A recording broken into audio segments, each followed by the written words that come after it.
Okay, YouTube. Now we are working on the 924 that has just come in. Um, if you've noticed in my videos, this car has actually been in the background for a while already, and we were waiting for parts.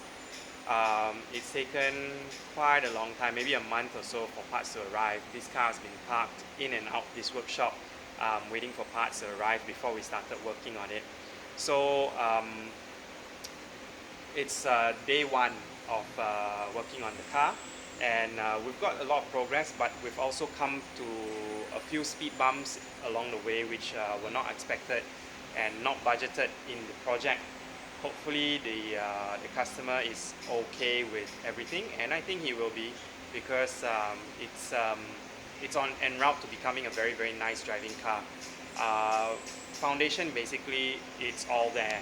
It was just had a few things, the sensors not working, temperature not being able to be controlled because radiator and fan and electrical wires were all butchered and not running properly, and a lot of things were just not connected. So mechanically it was okay.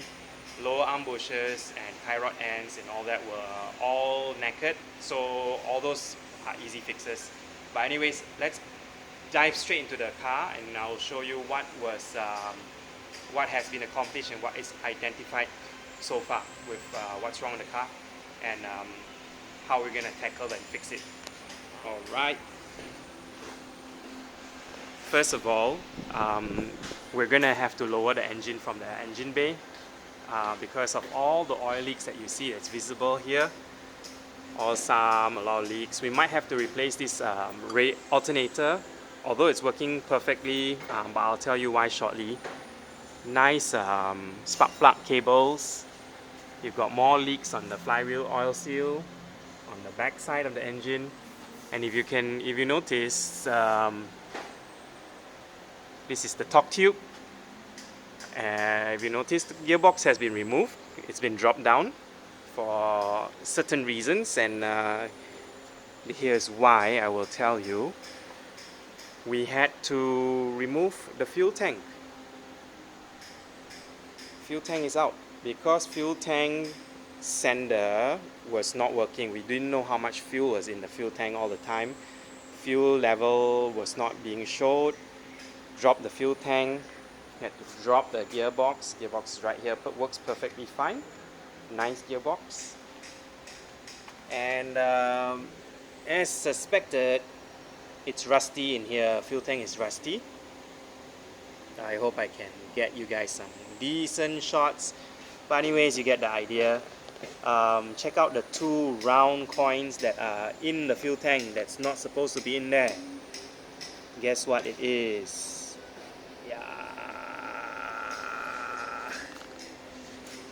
It belongs to this part, and this part is the fuel level sensor. It's supposed to be connected back here at the bottom of the fuel level sensor, and it's dropped off and left itself down here, which is no good. We've got to cut open the fuel tank to retrieve it.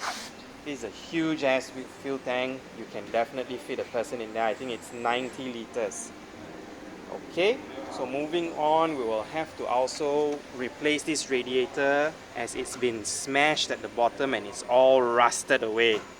So it's constantly leaking water, which is no good for a radiator, will not function well. What we're going to do is probably have to replace this radiator with a 924 radiator, used one that is we have lying around somewhere. That's the fan switch, totally broken off, quite common in 924s and 944s. Then moving on, we'll have to also repipe this exhaust.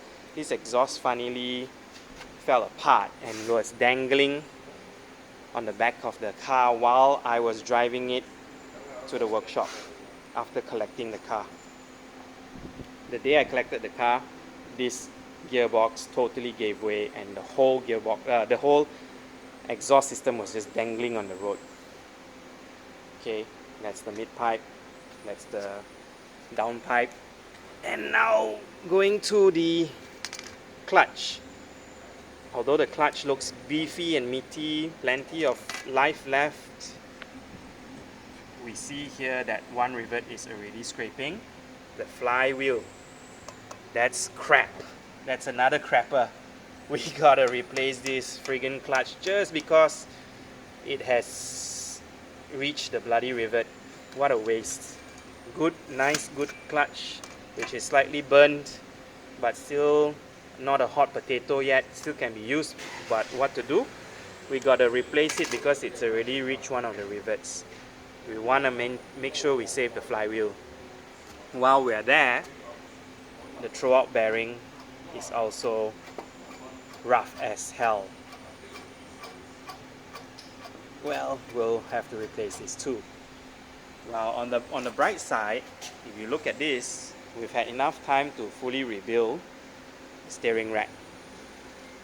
Nice new tie rod ends, tie rod, new bushes, completely new bushes in the steering rack. No more free play. And nice tie rod ends with tie rod replaced as well. So that is a lot of progress for one day of work, and I will keep you guys up to date as we progress in this car's refurbishment process. All the parts are in and we are working on this car fast like a mofo, guarantee you. So all the rest of the stuff, water pump, we've got all the bushings here, low arm bushes and ball joint. Here's your gearbox that's out from the car. It's been removed. Gearbox is down. So far, so good. Everything else looks pretty okay in here. Chassis and body is nice and straight. Fairly clean, very decent. Nothing to complain about for such an old car. The lower arms have been sandblasted and repainted. Here they are, they look new. We're gonna rebush it very soon so that it can go back on the car. But we're going to have to drop the engine because, as you can see, oil leaks are everywhere. This is a wet guy. Wet. So we're gonna drop the engine, replace all these oil seals, open the oil sump, and replace all these water hoses.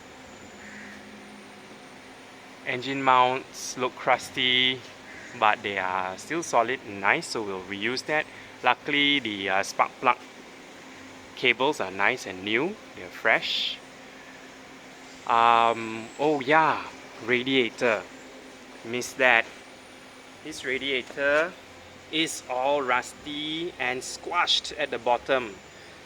So I asked my radiator repair guy and he said that it's best that you replace this radiator because even if you fix it, it's all rusted on that end.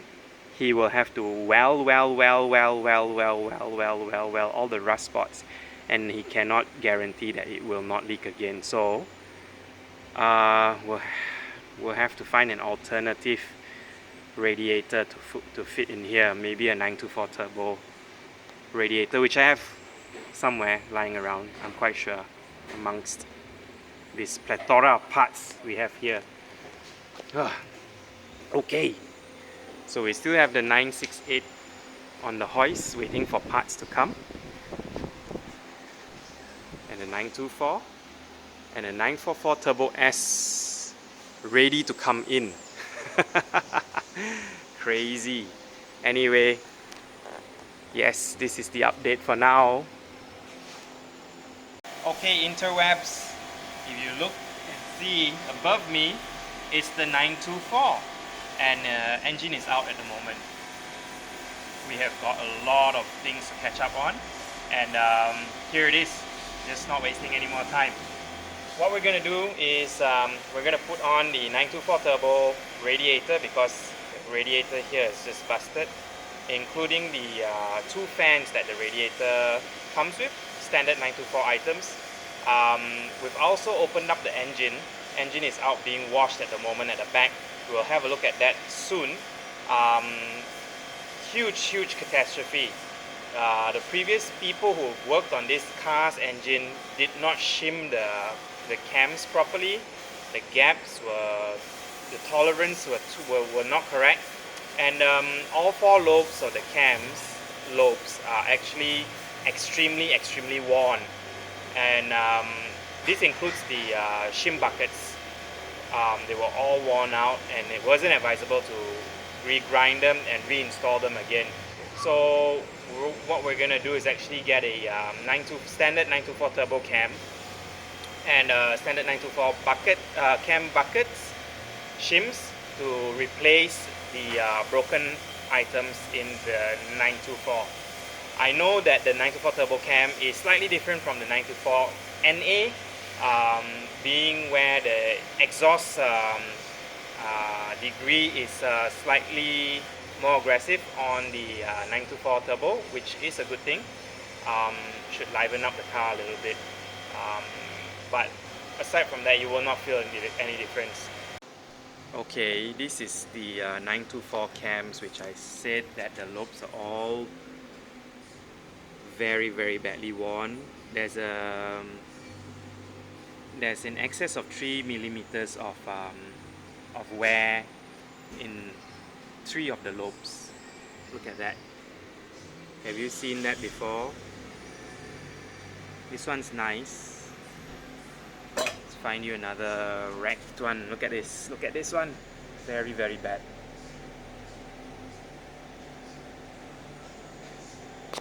This one's nice again. So yeah, I've got some really badly damaged cams. Amazing. Car still ran. We're not going to open up the head, so we're just going to refresh whatever we can see outside of the head. And that there's still a lot of shit that needs to be refreshed. And this car's wiring is a terrible bird's nest, to say the least.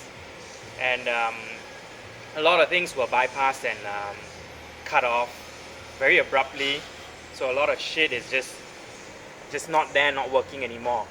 But yeah, so let's go into it. Engine bay and body, all very nice. As you can see here, no issues with the body, everything is straight. Car hasn't been in an accident before, or major accident. Nothing that we can tell from the outside aesthetically. Lower arm has been reinstalled with new ball joints, etc. New bushes, control arm bushes front and back. Very nice, happy days that, you know, at least the car can roll again. Of course, you've seen this is the rebuilt steering rack. Everything is nice and new again. So we've got the pop-up headlights working. I will insert a small little video of it running. Small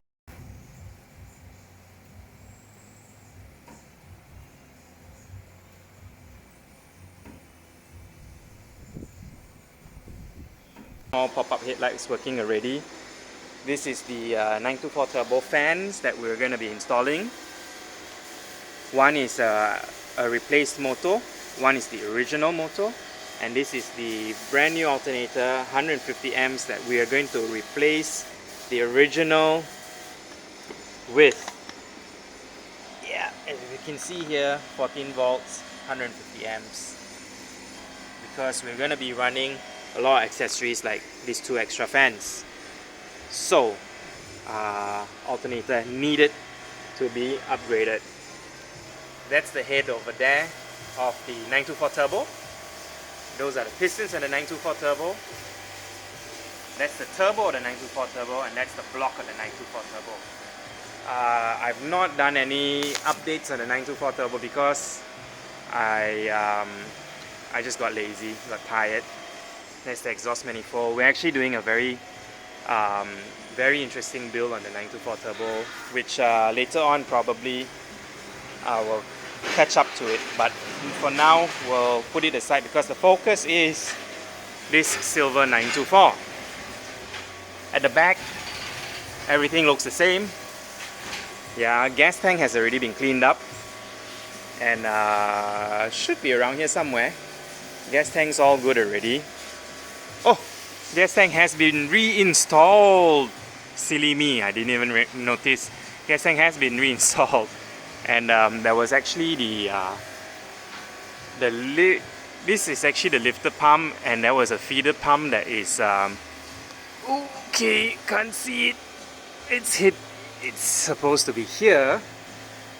This one was totally disconnected, but this feeder pump, this lifter pump is actually working perfectly fine. So what we're gonna do is we're just still gonna bypass this preliminary pump, the in-tank pump, and still run this first. See what happens when the car is back up on the road. Yeah, all the lines are new. Everything is nice and new. I'm gonna show you some pictures of how we cut up the gas tank previously. The gas tank had to be cut on 4 locations from the top so that we can access the inner part of the gas tank, which is so rusty, and we managed to pull out this fuel level sensors cap, bottom cap, which it was something that we were very worried about to not retrieve. This is the after cleaning effect of the gas tank, and nice and clean now. Hopefully we don't have any fuel filter problems. Here are the 2 pieces for the fuel, and then so that you know what we've done to the gas tank, let's have a look at the engine that we're cleaning back here. We've sent the 924 turbo's cam to be reground, and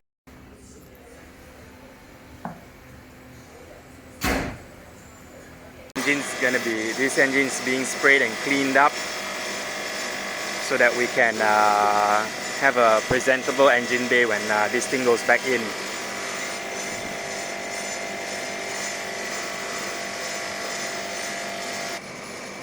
Here is it for a quick second.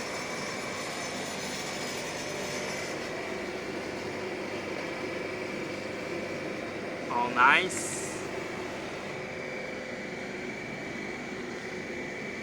Doesn't look like much,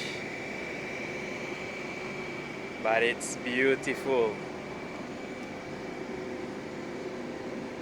Shim buckets. These are how wrecked the shim buckets are. Only 3 of them are fully nice. 1, 2, and 3 nice ones. The rest have all been damaged. Look at that. Big indentation. Anywho, what can we do? Work with what we've got. Crankshaft oil seal all have been replaced already. We have new gaskets down there.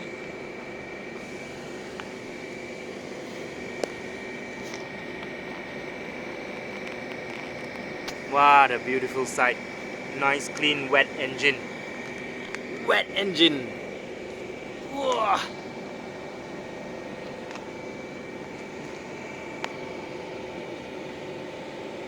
Nice and clean. Can't wait to put this thing back together.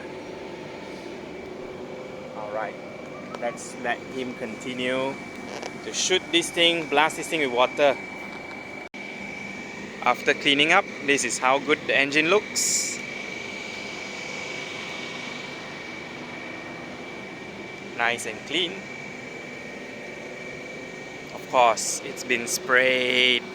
It's been sprayed. Yeah, spray the block. Yeah, alright. So now it's ready to go back in and reassemble everything. Then you can go back into the engine bay.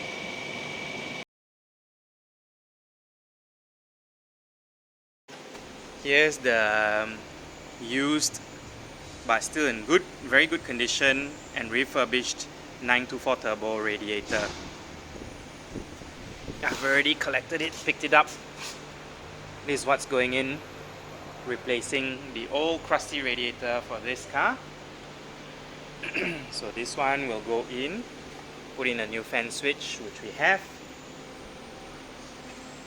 alternators, and it's gonna be coupled with this fan. Engine bay all nice and tidy already. Rerouted the aircon hoses.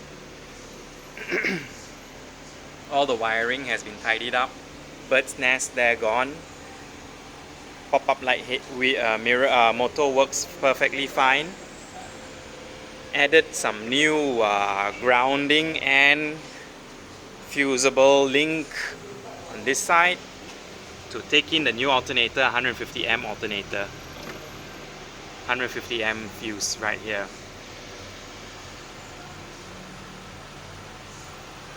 No fire hazard. Everything's gotta be nice and safe. 3 of the original power supply wires, which we still run. We've yet to check out the under the dash wiring, which will be a major headache. Here you go, this is what's under the dash and what we'll have to deal with after this.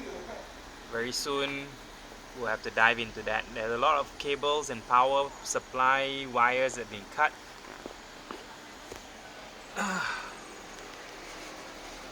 Make sure the power windows work. Got new window switches. Of course the battery is not attached right now. We're gonna make all this work properly. Power window, both on the driver and passenger side. New switches installed on the driver's side already. We're gonna make all these meters work as well. They're gonna show some true value so that we don't run into any trouble when we drive this car on the road.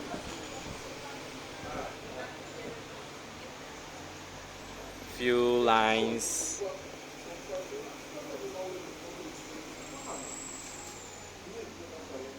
Car is being put back together now. Bit by bit, everything is coming back together.